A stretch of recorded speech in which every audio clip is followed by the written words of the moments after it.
Hola, muy buenos días. Son las 9:07, viernes 5 de agosto. Estábamos con María Los Ángeles Fernández. Hola, María Los Ángeles. Muy buenos días. Cientista política, académica de la Universidad de Talca. Quiero decirles que me invitó a un precioso acto el miércoles en la Embajada de Estados Unidos, donde nombraban nuevos embajadores de Hay Mujeres, un grupo de mujeres que provee mujeres para todos los temas, para que después nos digan que es que no pudimos poner ninguna mujer en la empresa porque no hay mujeres. En los paneles de opinión, en los seminarios y en todo en la radio. Hacemos parte a los hombres de esta tarea, no es un asunto solamente de mujeres. Así es, me encantó, encontré que fue de súper buen nivel, increíble cómo te apañó el embajador de Estados Unidos. Sí. Que fue educado, decía él, se formó en una familia machista en Latinoamérica, no sé en qué país, Colombia sería. En Centroamérica, creo que él se crió. Y después dice que se casó con una vikinga, que es la que lo salvó. Porque si no, sería un machista que estaría diciendo a la mujer, dame las pantuflas. Como My Fair Lady. Hizo un discurso muy bonito, muy espontáneo, muy desde adentro, y además que la administración norteamericana tiene un presidente también feminista como Obama, y eso marca mucho. Me encanta la Michelle Obama, yo soy admiradora de la Michelle Obama, encuentro que es mejor incluso que él. Bueno, ahí vamos a ver en el futuro, tiene un gran capital político, un potencial político. Pero como son menos ambiciosas las mujeres, capaz que ella no lo quiere usar. Te fijas, quiere cuidar a diferencia de Hillary, que Hillary, mientras no sea presidenta, no va a cejar, o sea, ojalá que le elijan ahora, si no va a seguir ahí postulándose otros 4 años más. Dios lo quiera por el bien de la humanidad. Para que no sea Trump. Sí, ninguno de los dos muy querido, en verdad. Oye, y la Superintendencia de Valor y Seguro ayer daba a conocer, no sé si ayer o anteayer, ayer, que las mujeres tienen el 6% de los cargos en los directorios y 12% de los cargos gerenciales en las sociedades anónimas abiertas de Chile. Eso muestra que en general no hay mujeres para ellos. No, claro, ellos no ven la capacidad femenina, dicen que son mujeres que no tienen experiencia, pero si nunca te abren la puerta, nunca vas a tener experiencia. Y bueno, yo creo que es muy lamentable porque también en esos espacios se produce la concentración. Igual que vemos concentración económica en tantos ámbitos, también lo vemos en la asunción de cargo, y vemos casi siempre los mismos hombres que se repiten varios directorios. Y hemos visto que también hay directorios de empresas que no han cumplido su tarea de prevenir, de advertir, todos los problemas que hemos visto, ¿verdad?, en el mundo de la empresa. Yo creo que hay que abrir el espacio a las mujeres, y bueno, hay distintas fórmulas. La fórmula noruega es de cuotas. Para que los noruegos hayan tenido que llegar a usar cuotas, tiene que ser mucho. Es muy duro. Porque ellos normalmente no tienen cuotas para que las mujeres accedan a la política, porque Noruega, por ejemplo, es un país donde la igualdad está muy incorporada. Pero imagínate que el mundo de la empresa, en esas cúpulas donde se toman decisiones, ellos tuvieron que implementar cuotas. Otros les gustaría más un modelo más por la vía de asumir compromisos y que sea algo más progresivo. Bueno, hay distintas organizaciones en Chile que están trabajando en eso. Pero lo claro es que las empresas en Chile todavía son muy machistas. Todavía piensan que las mujeres o no saben, o saben menos, o ni siquiera piensan en ellas. Bueno, sí, y ven el embarazo como una enfermedad, como nos comentaba el otro día en este acto de Hay Mujeres el excontralor de la República, Ramiro Mendoza, que fue nombrado embajador de Hay Mujeres, y le pedimos que hablara en nombre de todos, y él dice que a veces escucha acerca del embarazo como si fuera una enfermedad, y que eso él realmente lo deja pero con los pelos de punta. En 2016 que haya personas que comandan empresas que crean eso. Claro que las mujeres, como las mujeres se embarazan, no sirven. Porque salen, entran. Bueno, yo creo que las mujeres nosotros nos ponemos nuestro techo. Yo creo que son dos elementos, Pilar. Yo creo que hay factores individuales que a veces no nos creemos el propio cuento, que esa es la tesis de Sheryl Sandberg en su libro Lenin. Ella dice, las mujeres nos cortamos las alas, nos salimos antes de la escena sin que nos lo pidan. Y sin embargo, hay otros que dicen que son factores más estructurales. Yo creo que son una mezcla de los dos que interactúan. Ahora, hay mucho discurso retórico acerca de la importancia de la diversidad en la empresa, y todavía vemos que es muy lento que se incorpore en la práctica. Bueno, igual día que entiendan que es un aporte, porque fíjate que a mí me decían que a las mujeres no les gusta meterlas en los directorios. Acuérdate que yo fui parte del directorio de TVN y lo viví. No les gustan las mujeres porque las mujeres son francas.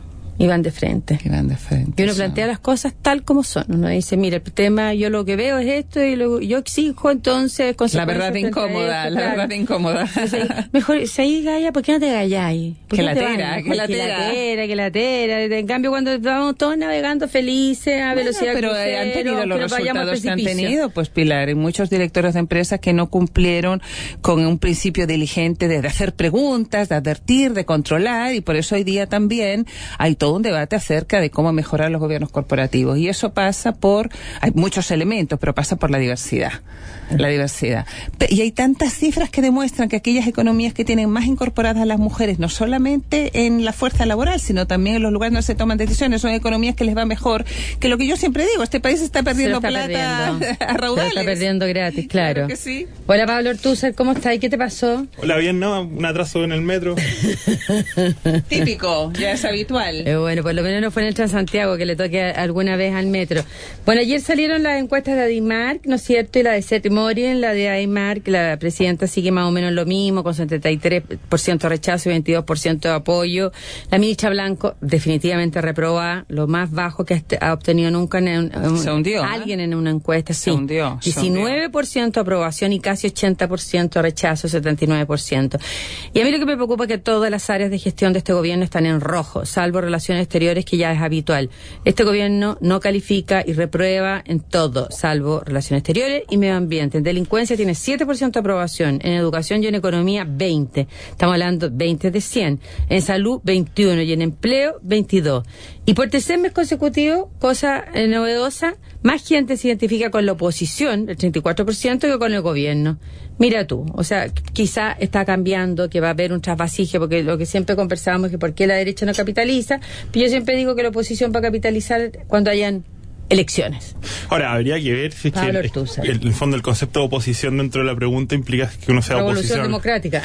Oposición al gobierno no necesariamente significa identificarse con la derecha, eso es importante. De hecho, la derecha está tan desperfilada que identificarla como con una oposición incluso es difícil, digamos. Puede ser Revolución Democrática, que se salió prácticamente el gobierno en el minuto en que se da cuenta que se va a pique. Sí, su colaboración crítica. Exacto, se acabó la colaboración. Cosa medio ambigua y pero siguen aprovechada. Todavía siguen gran parte, lo que yo entiendo, en educación, donde partieron 40 revoluciones democráticos y todavía siguen ahí ganando las pegas. Y en otros espacios del Estado también está Revolución Democrática, no con esa masividad, pero también están, sí.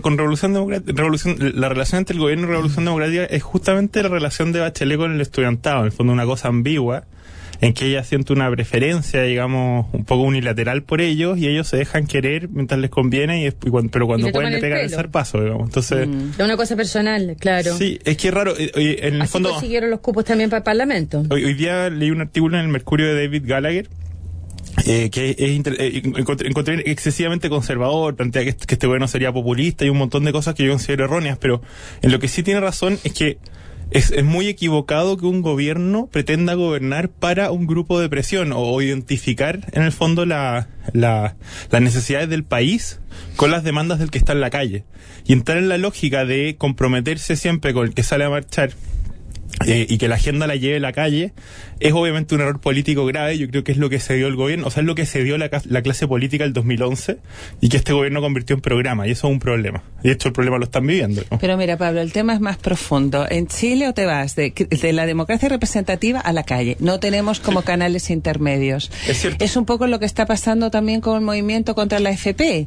Que claro, este tema de las AFP, de las pensiones en general, no personalicemos en las AFP, sabíamos que era una bomba de tiempo. Obvio, se sabía. Entonces, la pregunta que yo me hago es, bueno, en primer lugar, el trabajo que hacen los parlamentarios permanentemente en contacto con sus distritos, con la gente que votó por ellos. Ahí me imagino que tienes un cable a tierra donde te van diciendo los problemas. Pero sobre todo la manera como se elaboran los programas en este país. Acordémonos que la presidenta Bachelet durante su primer mandato fue asaltada, fue sorprendida por el movimiento de los pingüinos. Sí, el 2006, claro. Como el problema de la educación no era problema, aparentemente, pero fue sorprendida. Y también le pasó lo mismo al presidente Piñera, a los dos. Sí.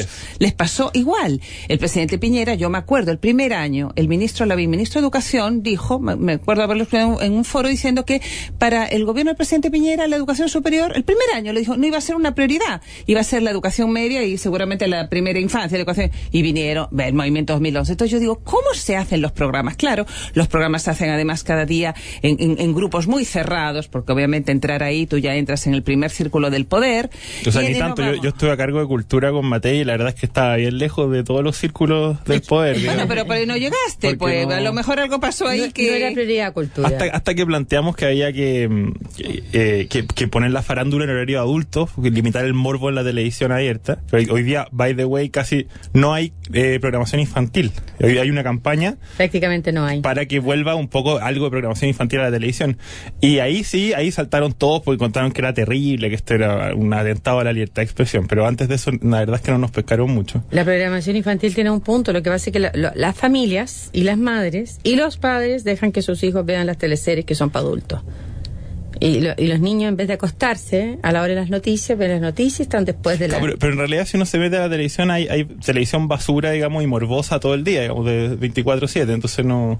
Sí, pero es que uno pueda recortar demasiado. Pero no puede ser que todo lo infantil hoy día esté en el cable, porque hay gente que no tiene acceso al cable. Entonces yo creo que lo que yo haría como Estado, te juro, lo que yo haría en vez de crear canales infantiles que son carísimos... exigir... Y que no tenemos la capacidad, Pablo, lo que yo haría es subsidiarle, colgarse al cable a las familias que tienen niños menores y que no tienen televisión infantil. Es una idea. Sí. Me sale mucho más barato que estar creando canales estatales. También se puede exigir un mínimo de programación infantil en los otros canales, si es que es que te vaya a un punto, pues, porque resulta que los niños están viendo las películas para adultos en los otros canales. Que al final, lo que hoy día tiene mayor audiencia en el cable y que siempre baja son los canales infantiles. Todos los primeros niveles de rating en el cable, si tú los ves, los ratings son infantiles. Todos obviamente. Canales infantiles. Y de nuevo esto reproduce en el fondo la desigualdad de acceso a ciertos bienes. En el fondo la gente que puede pagar el cable tiene acceso a la televisión infantil y los niños más pobres no. Que son además los que más están en la casa solo, etcétera, etcétera. Entonces, en fin. Pero nos fuimos de los comandos de campaña. Volvamos al tema que el punto ahí es muy importante porque claro, la sociedad moderna, ¿cierto? Es funcionalmente diferenciada y eso significa que cada uno de los sistemas sociales comienza a operar en base a su propio código. Es decir, la política es un sistema que opera en base a votos. Lo que da votos funciona y lo que no da votos no existe. Así funciona la política. La economía con la plata, el fondo, etcétera, etcétera. Ya no están mezcladas las cosas. Uno no puede comprar que le perdonen los pecados a la iglesia, etcétera, etcétera. De nuevo. Aunque algunos tienen la tesis de que el mercado ha inundado todos los otros subsistemas sociales. Claro, también está eso. Que está todo mercantilizado. Pero el punto es que, bueno, sí, de hecho se ve el avance, la crisis de la mezcla entre economía y política tiene que ver con una mezcla de código. Pero el punto es que la modernidad inventó las ciencias sociales justamente para poder autoobservarse y también aumentar, digamos, la complejidad interna de los sistemas para poder captar más del entorno, en el fondo, mejorar nuestra vista, saber que hay más cosas a nuestro alrededor, porque es muy fácil que el sistema se encierre en su propio código y deje de percibir el entorno. Caiga en la autorreferencia y la lógica autista. Claro.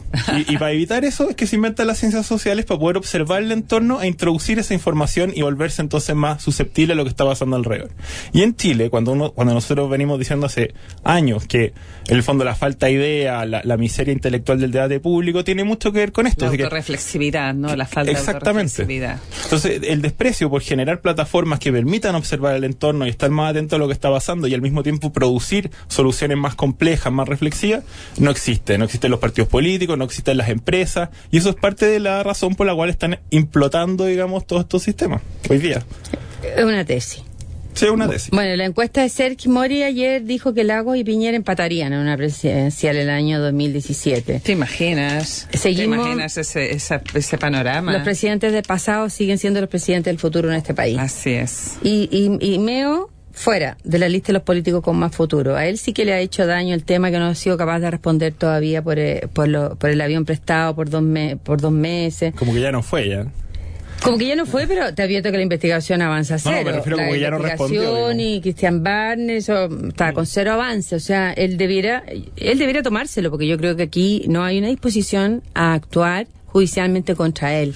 Ahora, tampoco ojo, hay una disposición no se sabe, porque a actuar. en el fondo puede empezar a operar la maquinaria judicial justamente de cara a las elecciones y ahí sí que... O lo tienen inmovilizado, sin actuar mientras él esté inmovilizado. Pero el minuto en que él se movilizara podrían activarse. Claro, seguramente él ahora que vienen las municipales y que tiene una carta aquí en Santiago, pues la presidenta del partido, Patricia Morales, le va a hacer la competencia. Dijo que ha recibido mucha presión para bajarse y no competirle a Patricia Morales.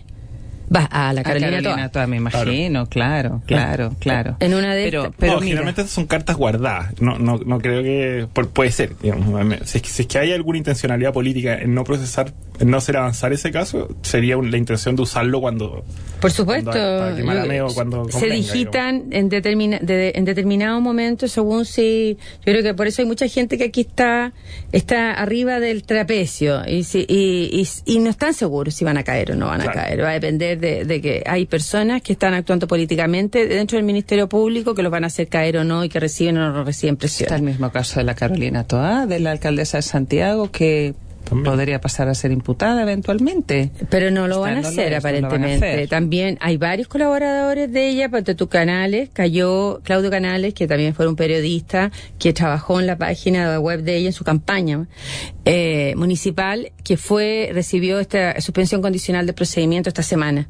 Estuvo dentro del listado maratónico de Soquimich, de los boleteros que fueron formalizados, claro. Y lo formalizó Pablo Gómez, y a su vez les dio la oportunidad, cosa que no quiso aceptar el ex secretario de gobierno Rodolfo Bayer, porque él dice que lo engañaron, en el fondo lo engañaron y le liquidaron la vida al haber dado esta boleta a Zule, del Partido Radical, que lo engañó, que le dijo, préstame la boleta, porque yo no puedo dar una boleta. No le dijo que era Soquimich, pero yo hice un trabajo comunicacional y no puedo dar boleta de ingeniero, entonces él le presta su boleta, entonces él dice, me engañó y me liquidó la vida, porque nadie sabe lo que es estar detrás de esto. Bueno, y él dijo que no quería entonces suspensión condicional de procedimiento y que va a ir a juicio oral. Pero en general, personas de izquierda que hayan ido a juicio oral, ninguno. Porque lo único que iban a ir a juicio oral. Pero Pilar, querida, por eso aquí sale en la encuesta Barómetro de la Política. ¿Ya? Los chilenos creen que no se está haciendo lo suficiente para esclarecer la verdad en los casos de financiamiento ilegal de la política.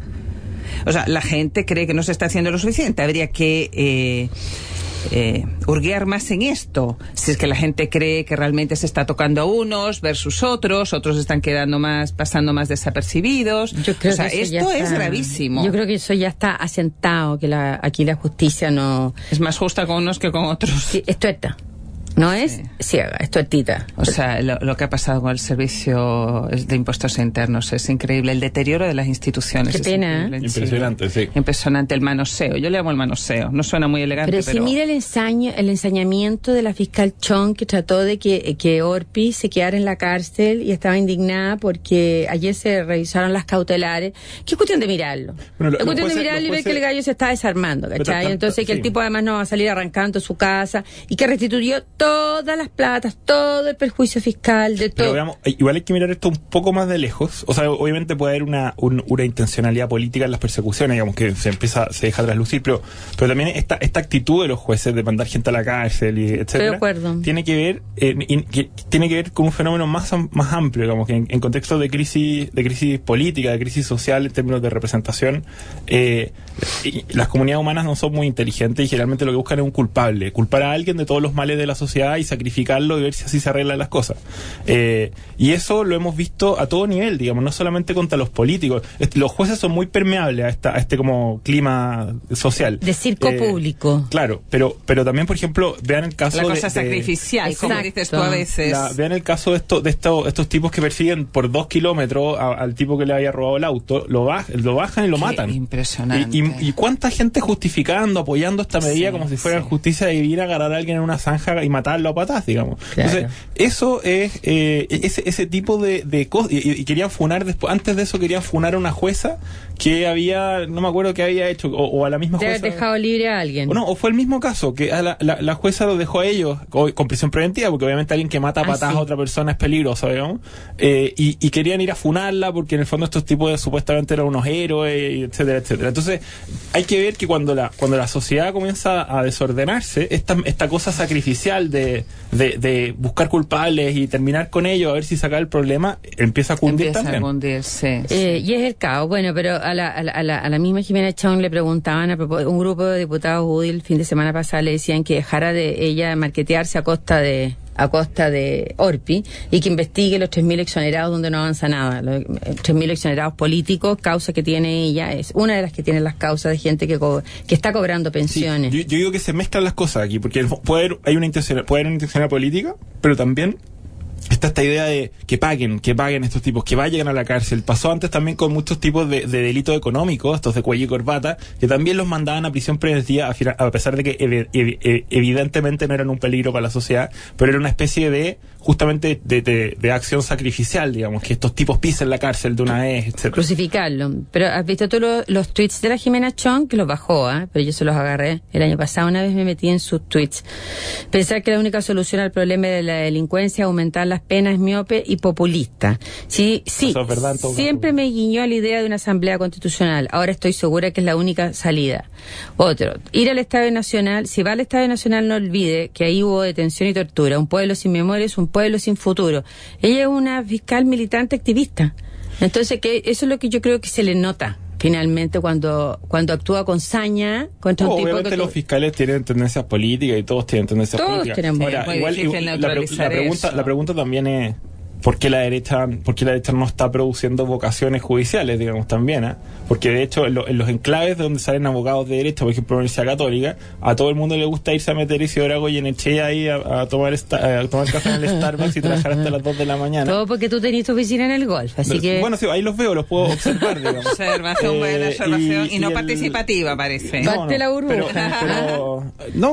Pero visión crítica a la burbuja, pero parte la burbuja. No, o sea, yo podría trabajar en otro lado, pero en el fondo mi oficina está allá, pero justamente ahí uno puede ver la pregunta, porque la pregunta era ¿por qué no está produciendo vocaciones judiciales? Y tampoco es que los jueces vivan en La Pintana, o sea, aquí entonces la pregunta es ¿por qué no están saliendo jueces más de derecha? Y efectivamente no hay vocaciones judiciales ni públicas. Y los fiscales son prácticamente todos de izquierda, y cuando se abrió la fiscalía, bien filo parece, ¿no? Pero es evidente que hay un contrapeso, un desnivel. En general la vocación pública en los ambientes más de derecha, que en el fondo todas estas universidades refuerzan una vocación privada principalmente, y uno de los costos que se pagan es que el aparato público queda abandonado, obviamente queda desnivelado políticamente. Y queda en manos de los que creen que lo público es todo. Pero Ángel, cuando volvamos, opináis, ¿ya? Ya seguimos punto de encuentro. Quiero aclarar porque me están llegando tweets en contra. Yo no dije que había que subsidiar a los canales, Cristiana Arancía. Lo que dije era que había que buscar una forma de subsidiar a las familias con niños para que tengan acceso a la programación infantil del cable, porque nosotros es imposible que financiemos programación infantil en forma masiva, por lo cara que es, porque la programación infantil en el cable se da para miles, millones de espectadores y hay toda una variedad, y si tú quieres producir algo tan específico que sea solo para el pueblo chileno, en realidad tenés que conseguirte una fuente de financiamiento especial. A ver, pero Pilar, ¿es tan necesario pensar en que la gente ve cosas a través de los canales? Hoy día, con el acceso que tenemos a Internet, la gente ve cosas por YouTube. Para allá va un poco la tendencia, también es cierto, ¿no? Y hoy día se está viendo cada vez más televisión. Canales en YouTube de televisión infantil, yo creo que debería... pero también hay que ser sensibles, digamos, pensando justamente en los niños más desfavorecidos, que muchas veces viven en contextos donde tampoco existe Internet. O sea, nosotros vivimos con la ilusión de que Internet llega a todo Chile, que todo el mundo... Pero no es así. O sea, tenemos casi 2 teléfonos por cabeza. Tenemos más teléfonos por cabeza que hijos. Cada vez se ve más, sí, hay más de 25 millones de celulares, y cada vez se ve más televisión en el celular. Pero y uno puede poner a ver a su hijo televisión en el celular, en verdad, si quiere ver una programación infantil, pero bueno, no es el ideal. Ahora, el tema de la programación infantil es importante verlo dentro del contexto de una agenda en favor de los niños más vulnerables, que en Chile yo creo que el tema o sea, si no hay un antes y un después en esto con el Sename, somos un país que fracasó como país, digamos. Pero todavía estamos en el antes. Y estamos en el antes. Después, no hemos dado el paso. Va a haber una marcha el 28, sí, ¿lo vieron? Yo voy ahí de todas maneras. Ahí nos vemos, Pablo. Sí.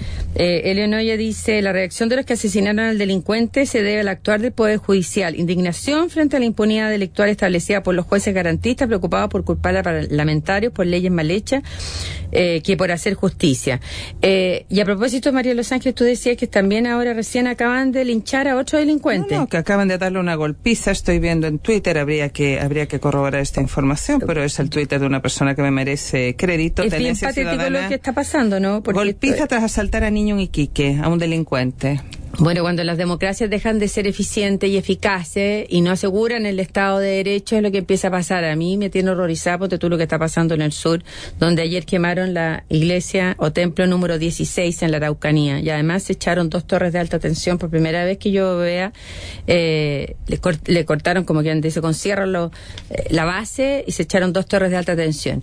Entonces, incluso hay un agricultor que era un socialista que trabajó, me acuerdo, con el gobierno de Allende, porque eso solo que lo leí en alguna vez, que Juan de Dios Fuentes, y decía que había que llevar a las Fuerzas Armadas a lo menos de noche, porque lo que está pasando en la zona de la Araucanía sencillamente es de terror. Yo insisto que este gobierno no puede seguir haciéndose loco. Sí, pero ojo, porque aquí hay un tema muy importante.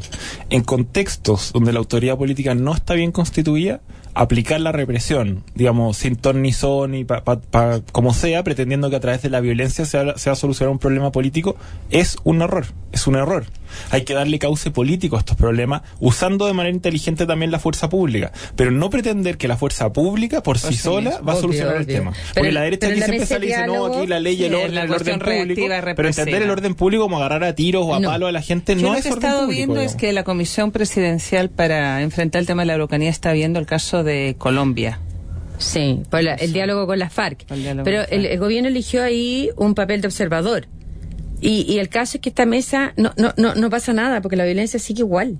Sí, porque el tema de la Araucanía, igual son que cosas muchos que están otros, pasando de manera paralela. Esto es muy parecido, por ejemplo, también al tema del comercio informal. Uno tiene que dar cauces pacíficos, políticos, digamos, para transitar desde una situación que es molesta o que genera problemas a una situación que no es molesta o que no genera problemas. Pero si no se dan cauces políticos y la respuesta de la autoridad es agarrar a palo a la gente o a tiros, digamos, y esa es la política, la respuesta represiva, lo que va a pasar la más fácil. es que va a aumentar la violencia. Si eso es lo que pasa. Sí, pero, igual que la gente que justifica los linchamientos. ¿Pero qué va a pasar si seguimos por este camino? Bueno, por este camino donde hay violencia unilateral de un lado. ¿Qué va a pasar? Vamos a terminar igual que Colombia, que estaban las FARC y después estaban los paramilitares. No vamos a terminar igual que Colombia, Pilar. No. ¿Pero cuál es la idea? Es que empiezan a surgir organizaciones paramilitares para defenderse cuando esta cuestión se desborda. Lo que yo estoy diciendo justamente es que hay que darle un cauce político, y dentro de eso también ahí uno puede usar la fuerza pública con autoridad. Pero lo que pasó en Colombia es un excelente ejemplo de lo que estoy diciendo. Si uno arma una guerra nomás que dura para siempre entre paramilitares, militares, los otros, después los militares terminaron matando gente y haciéndola pasar por gente de la FARC, digamos, para que les dieran un premio. Lo de Colombia, o sea, yo creo que mirarlo de Colombia como ejemplo es un contexto tan distinto, una violencia estructural desde la década de los 30, además toda esta mezcla de la FARC con el digamos, negocio del narcotráfico. No, obvio, son cosas distintas. Pero el punto es que arreglar la violencia con violencia, en general, o sea, usando la violencia como única con respuesta, autoridad. No tiene sentido. Yo digo con autoridad. Tiene que ser con autoridad política, y la autoridad política se hace construyendo salidas políticas y apoyando esas salidas políticas en la fuerza pública. Porque la pura fuerza pública no soluciona nada. Lo que me pregunto es esta comisión, bueno, uno tiene que tener esperanza, pero esta comisión que formó el gobierno, que ya es la Sopotoscientas comisión para el tema de la Araucanía, no sé, los tiempos que se dan, creen que tienen todo el tiempo del mundo, y mientras tanto están pasando estas cosas en paralelo, que lo que hace es profundizar y exacerbar ciertas cuestiones que son absolutamente pavorosas. Es lo mismo que pasó también con la comisión Bravo. Hacen una comisión, reciben un informe, lo meten en un cajón. Las comisiones ya, la verdad que ya han superado toda la capacidad de creatividad política. Hay que pensar en otra fórmula. Y lo que yo sí creo que hay un deterioro de la capacidad del Estado en dar respuesta a los problemas. Claro, en general, sí. En los temas de seguridad, en los temas de transporte, es pavoroso. Ayer vi que había salido la peor evaluación del Transantiago en años. Obvio que tenía que ser así, es pésimo. El tema de la salud, lo que acabamos de ver ahora en este hospital, pero a mí lo que me llama la atención es que no ha estallado nada todavía en materia de salud. No se ha generado la estructura de oportunidades para que eso pase. Eso va a venir. Sí, la calidad, en el fondo, nosotros lo hemos hablado aquí 1000 veces, la calidad del Estado en Chile es un problema central, y es increíble que los socialistas, que les gusta hacer crecer el Estado hasta donde se pueda, no lo han reflexionado para nada. O sea, están haciendo crecer un Estado que está muerto, digamos. Esto es como hacer crecer un cáncer. Pero ese Estado muerto no era evidente hasta el gobierno pasado. Es evidente en este gobierno la incapacidad e ineficacia. Si viene, mira, yo creo que el hito del Transantiago, ese es un parteaguas, el Transantiago. Sí. Y después, durante el gobierno del presidente Piñera, no sabían ni hacer una licitación del litio, se deterioraron las encuestas oficiales, acordémonos lo que pasó con la CACEN, acordémonos lo que pasó con el censo. Esto ya lleva 10 años de deterioros, esto no es de hoy día, tenemos que ser ecuánimes en eso. Lo banana del Estado chileno ha ido quedando cada vez más en evidencia y ha ido aumentando. Pues sí, está volviendo en contraste con todo este modelo, esta proyección que hemos dado en América Latina, que somos súper eficientes. Yo creo que a lo mejor eso fue a lo mejor los 2 o 3 primeros gobiernos. Y hay que aclarar que el socialismo y el capitalismo, porque lo que uno quiera, digamos, requiere un Estado fuerte, un Estado capaz con instituciones que funcionen. Sin eso no es posible la civilización. A mí me da mucha risa esta niña guatemalteca que vino a hablar para acá, digamos, de que estamos en el populismo, no sé qué cosa. Álvarez. Y que el peligro era que creciera el Estado. Yo he estado en Guatemala y el problema en Guatemala es que no existe el Estado. En muchos países centroamericanos, El Salvador, Guatemala, no hay Estado, no hay instituciones. La cuestión es la ley de la selva, todos se agarran a tiro y hay que andar encerrado en la casa. Entonces,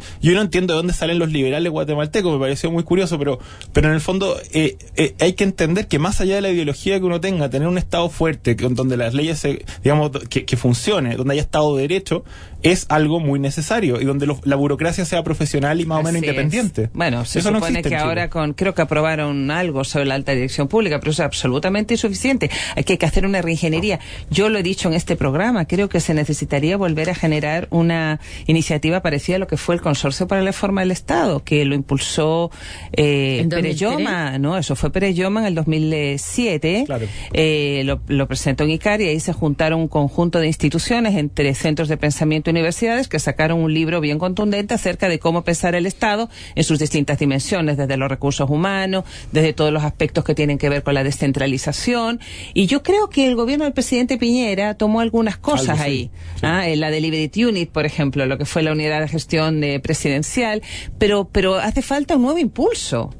Yeah. Bueno, creo que fue una columna de Pirincho Navarrete sobre eso y él siente que además fue muy interesante porque dice que este es un tema que podría ayudarnos a converger y a volver a conversar. Sí, lo que pasa es que para eso tenéis que renunciar a que el Estado sea colonizado por el gobierno de turno y por sus operadores políticos y por sus pegas. O sea, renunciar a pensar el Estado como botín y eso es muy difícil para los partidos. Eso es lo que pasa. Es difícil para los partidos, pero los partidos se van a tener que dar una palmada en la cabeza porque hoy día eso está instaladísimo en la gente. Así como durante el gobierno del presidente Piñera se instaló el tema de los conflictos de interés que ahora corre para todos lados, pero se instaló básicamente con él. Acordémonos cuando él llega a la moneda y todavía no se había desprendido de alguna de sus empresas. Tuvo que hacerlo bajo cierta presión, digamos, mediática. Y ahora el tema del Estado como botín, los sueldos, en fin. Yo digo, ¿cambio de gabinete para qué? Obvio. Si es más de lo mismo. Además, es cuestión de que mucho lío se le armó al gobierno anterior, yo me acuerdo, porque habían parientes, pero si hoy día tú ves la maraña de parentela que hay al interior, por ejemplo, el Ejecutivo, es para... No, si el Estado chino parece un viaje a la playa, pero... Un viaje a la playa. Todos son parientes o podrían amigos. estar todos en un matrimonio. Pero el punto aquí es...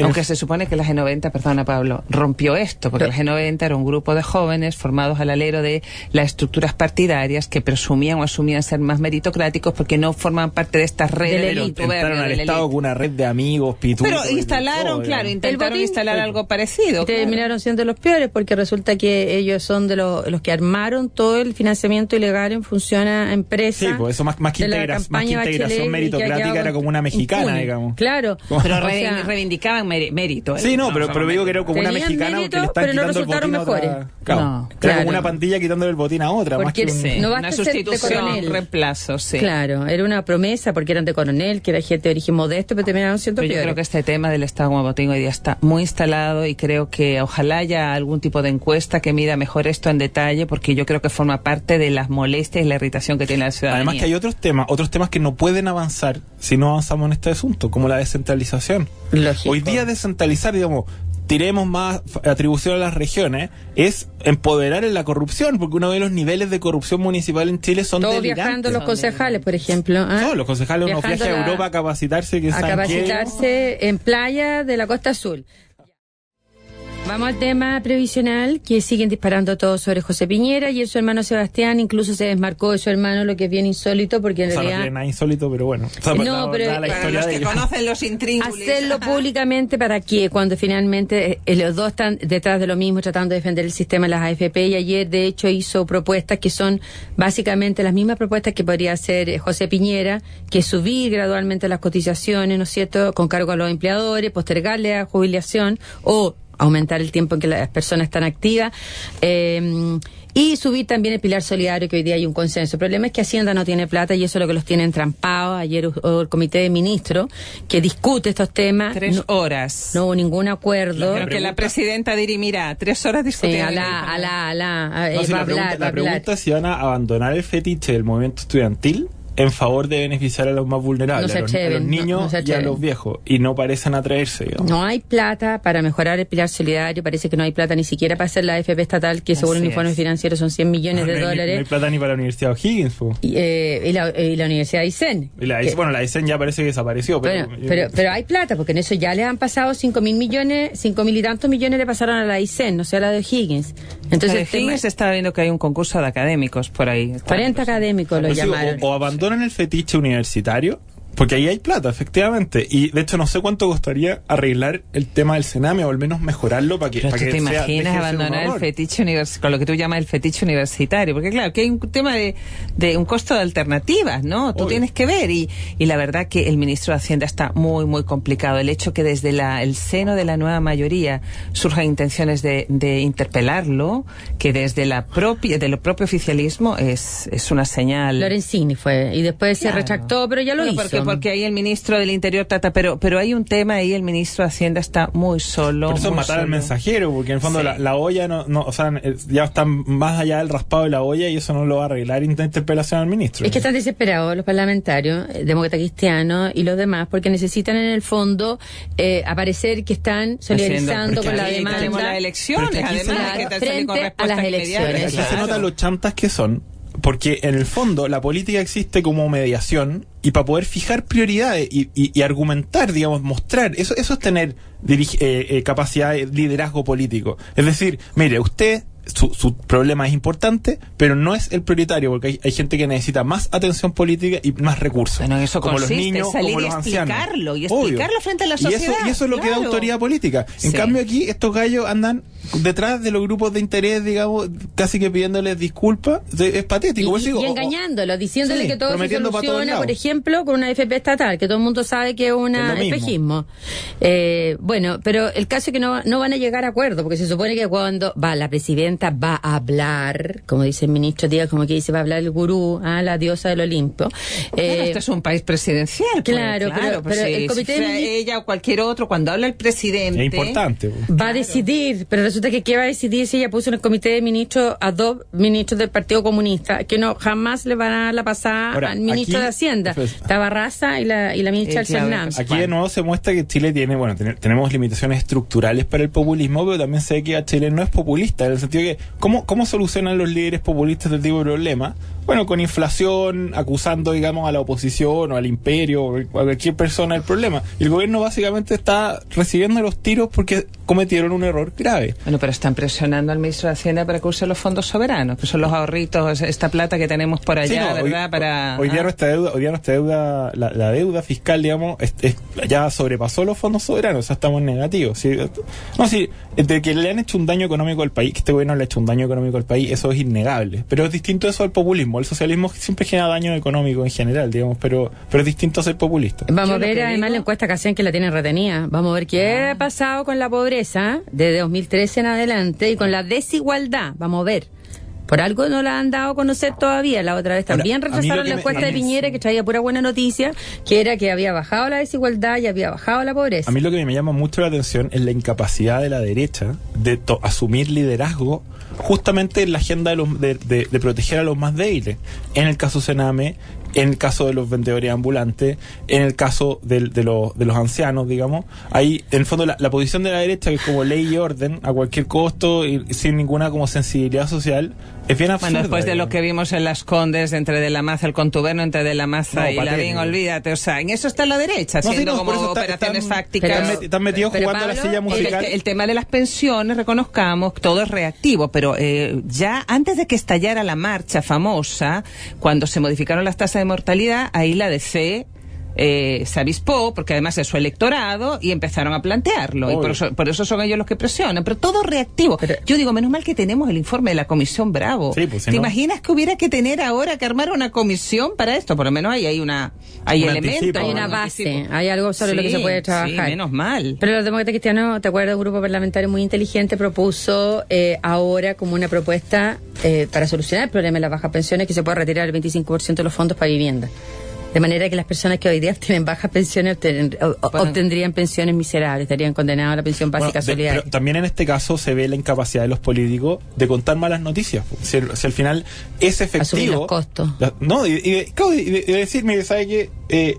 Es efectivo que hay que ampliar la jubilación, porque obviamente el sistema está estructurado a partir de una esperanza de vida mucho más corta que la que existe hoy día, y también probablemente haya que aumentar justamente el monto de cotización.